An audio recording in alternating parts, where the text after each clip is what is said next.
Welcome to the unofficial advanced movement tutorial for the King's Bird. In this video, I will be going over the advanced tech that you will need if you plan on going for top times on the in-game leaderboards, or if you plan on speedrunning the full game or individual kingdoms. If you're just looking to beat the game or haven't learned the basics yet, I have included a link to a basic tutorial in the description below.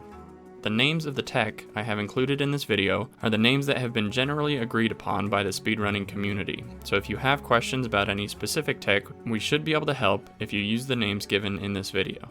First off, we have jump or dash angles. If you are approaching a floor or wall and want to maintain speed going into your jump, you'll want to hit that surface at as small of an angle as you can. The greater the angle you hit a surface, the more speed you will lose.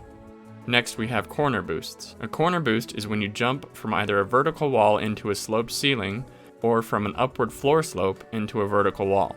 The closer you are to the corner before pressing jump, the more of a boost of speed you will get.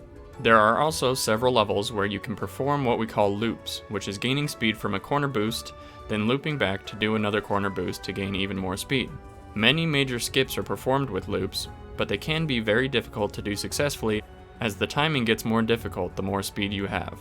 The next tech is the spawn dash. The spawn dash uses the height of certain spawn platforms to get a quick second dash for faster acceleration.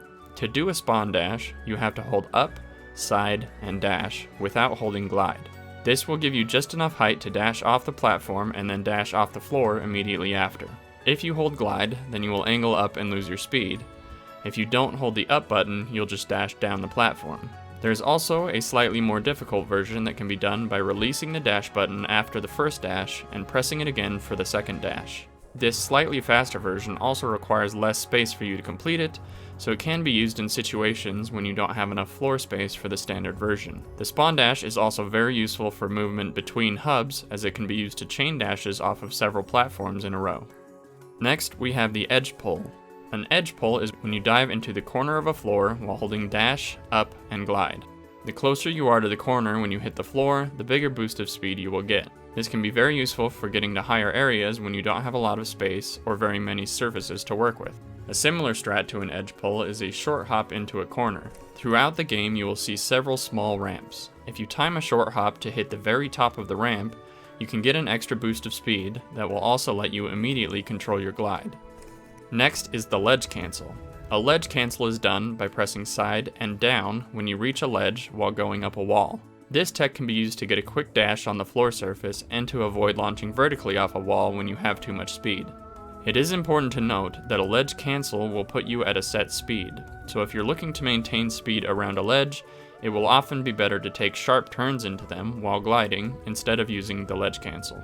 Up next is the hook dash. The hook dash essentially lets you attach to a ceiling or wall from around a corner. All you need to do is hold dash and hit the corner. But it can be very precise, although there are some levels that have specific setups for them. Next we have the spike jump.